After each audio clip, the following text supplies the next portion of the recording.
Here's something that I thought was very interesting. There are fewer high school girls who want to marry than boys. This is a Pew Research Center um, report, Danielle. They say that the share of 12th graders who say they plan to get married has declined precipitously among girls, and fewer of them are interested in having children too. Now, this is a big problem because we know Elon Musk has talked about the fact that our population is declining.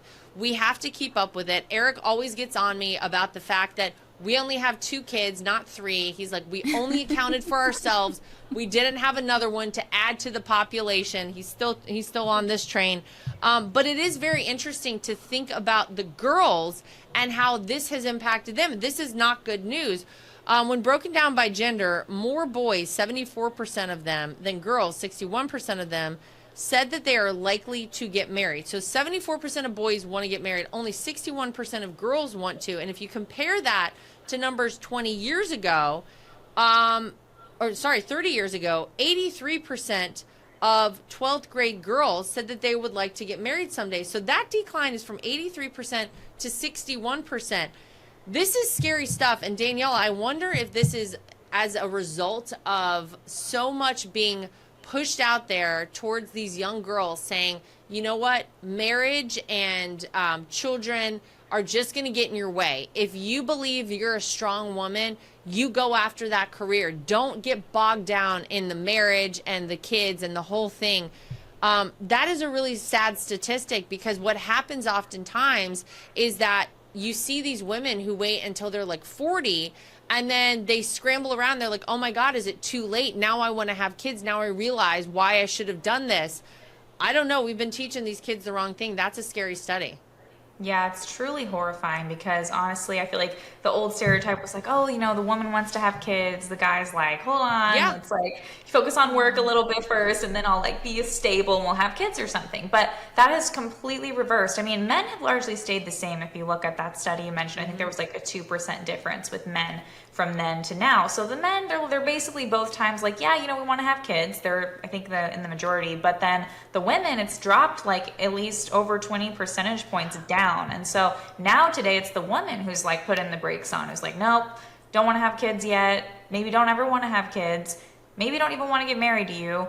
And so I think that this feminist culture has just seeped so deeply into media, into all of the things that women consume, and has basically inculcated their minds to the point where they think, wow, like that's a negative on my life. Like that's a burden on my life. It's a strain on my life that's going to prevent me from kind of being this kind of successful woman or whatever it is, even though they're, of course, amazingly successful women like yourself, who's a mother and stuff. But I think, they've kind of been stripped of the joy of what motherhood is and what children are. And I feel like you have to see that. You have to see that like with your friends or at church or whatever it is, to be like, oh my gosh, this is this adorable baby. Like I want one of those too.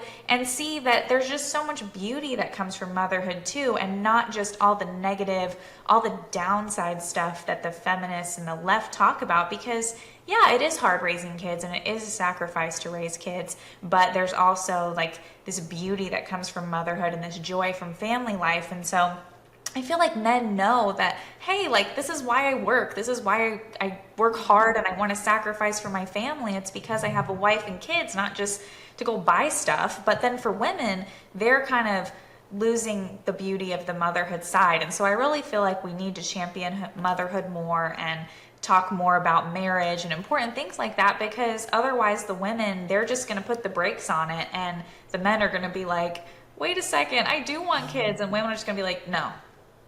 It's really it's so sad to me, Mary, this whole thing, because I agree, Danielle, with what you said. I think that there's been this infiltration of this feminist ideology to tell young girls you shouldn't want this, that you're weak or something if you want this. I will tell you, and I say this all the time, of all the titles I have ever had or will ever hold in my life, no matter what they may be in my future, the most important one is mom. And I had to be a little bit pushed into having kids by Eric. We got married, and it was like the next year, Eric was like, all right, well, we need to get going. And I was like, oh, I don't know. I feel like I want to work on me and blah, blah, blah. And everybody kind of, makes you feel that that's how you should do it. On the other side of having kids, it is the greatest thing that I have ever done. There's nothing more important that I have ever done, and there's nothing more important that I will ever do than having my kids and raising them and making sure they're great human beings and they're contributing members of our society. But it's so sad to see that this is where things are trending and this is the direction that we've gone. You also look at this study, and I thought this was interesting as well. 46% of American adults are married today compared to 66% in 1950. So we know that like marriage rates are declining. There are so many reasons for that, but you know, when you get to the end of a life and you talk to people who are old and kind of have lived their full life, and you say, you know, what was the most impactful part of your life? What was the most important part of your life? They never say making money. They never say, oh, having all of these, you know, possessions and assets. They say it was the relationships. It was my family and the people who loved me and being around them and spending time with them. That's been the most important part of my life, an impactful part of my life. And unfortunately, there are going to be an entire generation of women who are going to get to the end of their lives and realize, oh my God, I got tricked. Somebody sold me a false bill of goods. Yeah, I mean, look at the brand new song that Kelsey Ballerini just came out with. Oh my I mean, God. it's so tragic and heartbreaking. And she talked about it in an interview about how, you know, she was sold this idea that she has to continue her career, or, you know, getting married and having kids was going to hold her back. And I would argue to look at people like myself who didn't even start writing until after I had all four of my children. And the only reason why I chose this career is because there were issues that were impacting my family directly. And I thought, you know what? I have four children. I have a voice. I have something to say. And let me just see if this works out. And it did. And it's great and all of those things. My children didn't hold me back. They were like a pedestal in which I jumped off of. And it's, you know, the driving force behind me. I was talking about this with my husband the other day, where it's like, you know, we talk a lot about how men need to slay dragons. They need to have something in their life that pushes them, and, you know, a goal to attain, something to fight for and against. And the most honorable fight that you can have is for your family. And it's so sad that you see that the men still get that. It's still inherently a part of that, but we beat this out of women so awfully with our entertainment, with what we told. I mean, that we have celebrities going on TV talking about how, you know, I wouldn't have been able to create this movie had I not had the abortion, had I not, you know, and it's just, it's so depressing, the breakdown of our society. And this study is the realization of that. If there's anything that we can do, is we can sit our children down and tell them, like, you were worth everything.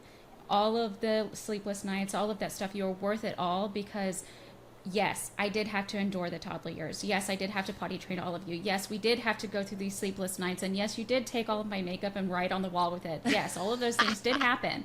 And it was frustrating and annoying on that day. But the joy that you have brought my life, the purpose that you have brought my life, completely dwarfs any of that stress and, you know, any of those long nights. And I think that those conversations are so important to have with our kids, so that they grow up understanding that they are worth it. I think a lot of this is, you know, bitter motherhood that was born out of that feminist movement, where you see these women saying, like, oh, well, why would you have more than two kids? Why would you do this to yourself? Like, you know, you walk through the grocery store. I walk through the grocery store with four kids, and I get it all the time, where these people are like, oh, you have your hands full. And I'm thinking to myself, okay, well, my kids help me with the laundry. They help me with the kitchen. They help me do all these things because I've raised them well to do all of these things. And not to mention the fact that, like, we're sitting here joking down the grocery aisle. You think that this is me having my hands full? What you should be saying is, like, look at the joyful life that you have. You and your kids are laughing at the grocery store together. That, like, that's unheard of this day. So I don't know. I think these conversations need to be different. Polling is definitely showing what's, you know, the rot in our society. And like y'all said, it's just so sad. I feel bad for Kelsey Ballerini. Every time I hear that song, my heart breaks. I think to myself,